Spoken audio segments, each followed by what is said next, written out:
Luego de la gran crisis social del 2001, Argentina declaró el default sobre su deuda pública.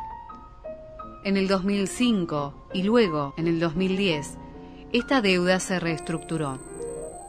Lo que definió esta reestructuración fue el principio de crecer para poder pagar, y se llegó a redefinir el 93% de la deuda basándose en el crecimiento futuro del país. Si bien Argentina creció y los bonistas cobraron lo acordado, hay un 7% que voluntariamente decidió no entrar en este canje. Dentro de este 7% están los llamados fondos buitres, poseedores del 0,45% de la deuda en default. Ellos invirtieron $40 millones en bonos argentinos. Hoy pretenden cobrar 1.300 millones. En estos años, con ayuda de sus aliados políticos, han intentado embargar bienes argentinos en el exterior, como embajadas, cuentas bancarias, incluso el buque escuela Ara Libertad y hasta bienes del espacio exterior, ya que ellos dicen que Argentina no quiere pagar. Pero hasta hoy no han logrado embargar nada. Sin embargo, la situación cambió en agosto, luego de que el fallo de primera instancia del juez Tomás Griesa fue avalado por la Cámara de Apelaciones de Nueva York, la segunda instancia judicial. Pero Argentina llevará esta disputa a la próxima instancia, la Corte Suprema de los Estados Unidos. Este fallo significaría una ganancia del 1.300% para los buitres. Les reportaría una ganancia mayor a cualquier inversión productiva en el mundo. Y de hecho, estarían demostrando que lo más rentable que existe en el mercado financiero es la destrucción de los países. Este desembolso de dinero desataría una cascada de juicios por parte de los tenedores de deuda reestructurada, quienes podrían exigir lo mismo que los buitres, llevando al país a la misma situación que en el 2001. Todo el proceso de reestructuración se perdería y el principio de crecer para pagar quedaría hundido en las lagunas de la legislación económica internacional. Con el fin de evitar esto, Argentina decidió abrir un nuevo canje de deuda para incluir al 7% que decidió no entrar hasta ahora. Esto se hará bajo los mismos términos anteriores, con una única diferencia: no se utilizarán bancos extranjeros para efectuar los pagos.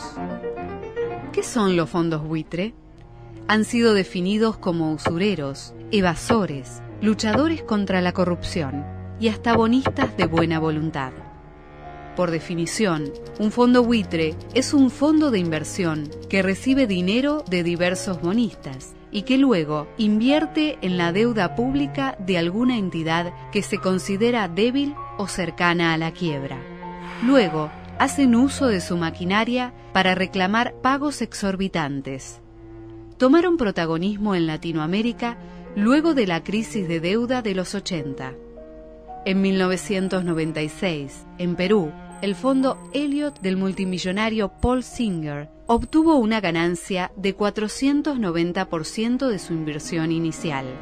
En Brasil, IM del multimillonario Ken Dart sacó una ganancia del 260% de su inversión inicial.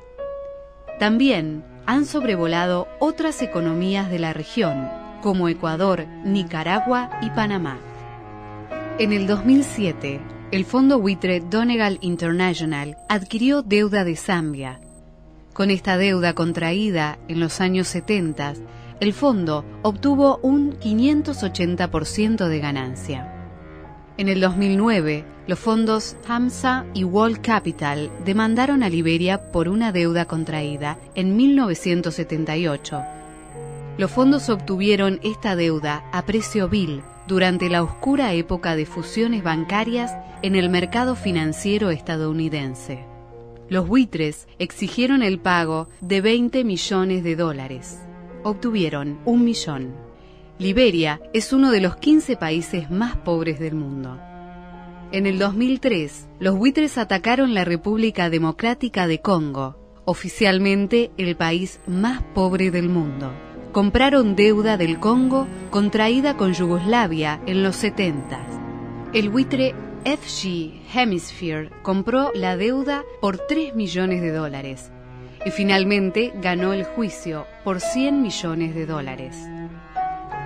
En la actualidad, la crisis de deuda azota a los países desarrollados, que están experimentando niveles de desempleo y pobreza insólitos.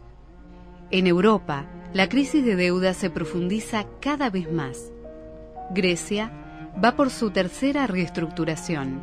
El año pasado, la deuda griega llegó a un 160% de su PBI.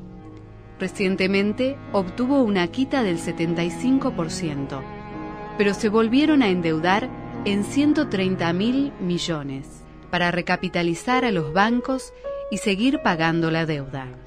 Grecia, aplicando cada vez más ajuste fiscal, tiene un crecimiento económico del 7% negativo. ¿Qué significa esto?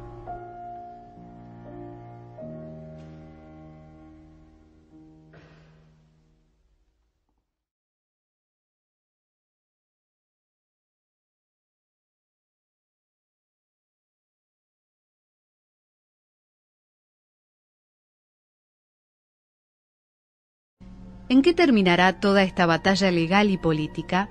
Nadie lo sabe. Si va a triunfar el trabajo o la especulación, la dignidad o la opresión, la justicia o la argumentación, nadie puede asegurarlo, pero es el desafío adoptado por nuestros grandes hombres y mujeres. El aporte argentino a la práctica económica es simple. El crecimiento de la nación es condición necesaria para cumplir cualquier compromiso externo. Los buitres son una pequeña minoría que luchan por mantener sus ganancias extraordinarias por encima del bienestar social. Con los argentinos aún no lo han logrado. Aún así, no están derrotados y continúan sobrevolando las economías cada vez más devastadas. Sin embargo, recordemos que los buitres solo vuelan cuando tienen el viento a favor.